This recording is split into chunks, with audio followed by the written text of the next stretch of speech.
नमस्कार, मी पूजा कारेकर पोटपूजामध्ये आपल्या सगळ्यांचं स्वागत करते। आज मी तुम्हाला आंब्याची बर्फी कशी करायची हे दाखवणार आहे। चला तर मग बघूया। हे असे छान पिकलेले 2 आंबे घेतलेले आहेत आपण। तर आता आपण ह्याचा पल्प काढायचा आहे मिक्सरमध्ये। स्वच्छ धुवून घेतलेले आहेत, आता ते आपण कापून घेऊया।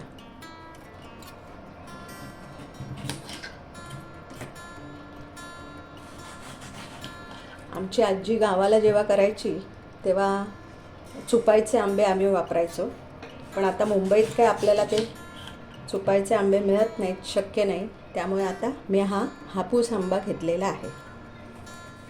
असा आपण हा गर मिक्सरमध्ये काढून घेतोय।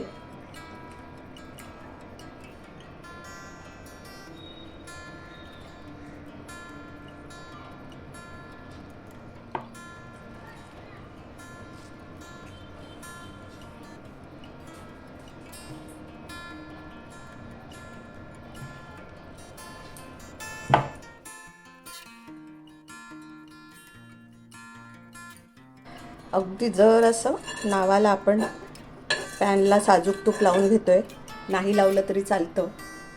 आता याच्यामध्ये आपण हा पल्प साधारण 1 वाटी आपण हा पल्प घेतलेला आहे। 2 आंब्याचा हा पल्प आहे।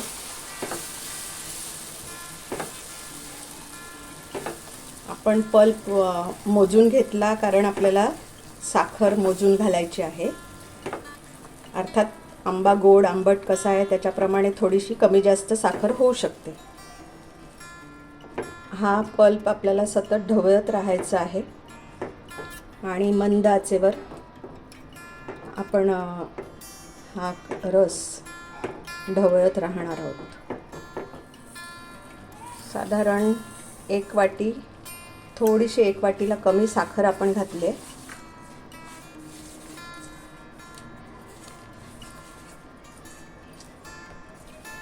साखरेमुळे ती खुसखुशीत होते, वडी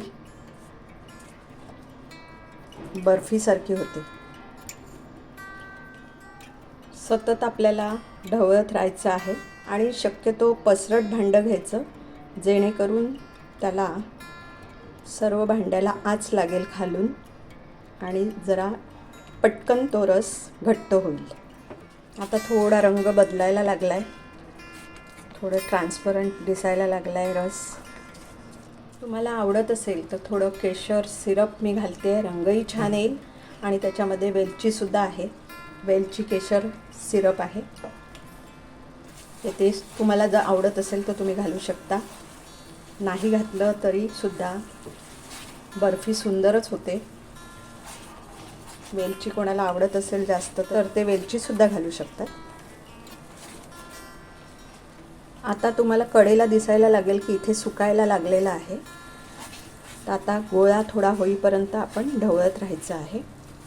आता गोळा व्हायला सुरुवात झालेली आहे।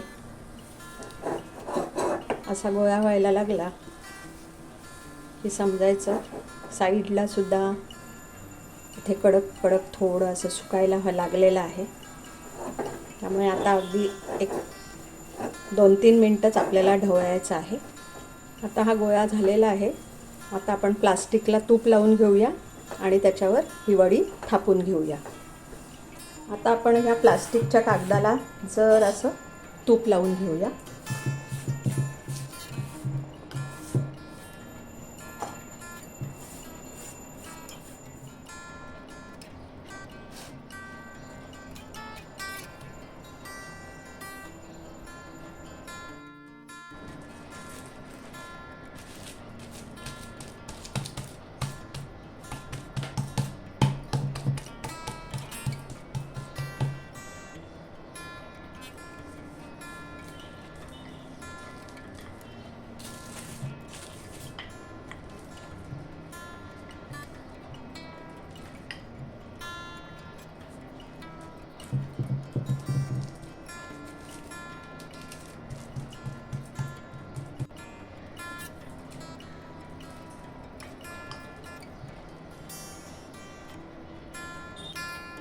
आता हे आपण जरा थंड होऊन देऊया आणि मग वड्या पाडूया।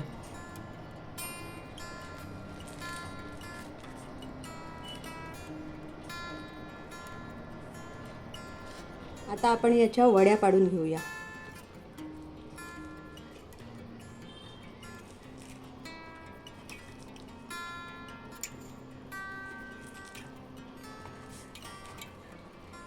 अतिशय खुसखुशीत झालेली आहे, त्यामुळे त्याचे तुकडे पडत आहेत.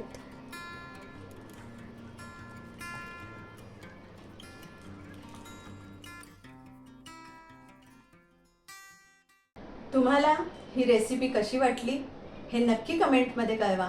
लाईक करा, शेअर करा आणि सबस्क्राईब करा. आणि हो, मस्त खाण्याची घ्यायची असेल मजा तर बघत राहा पोटपूजा.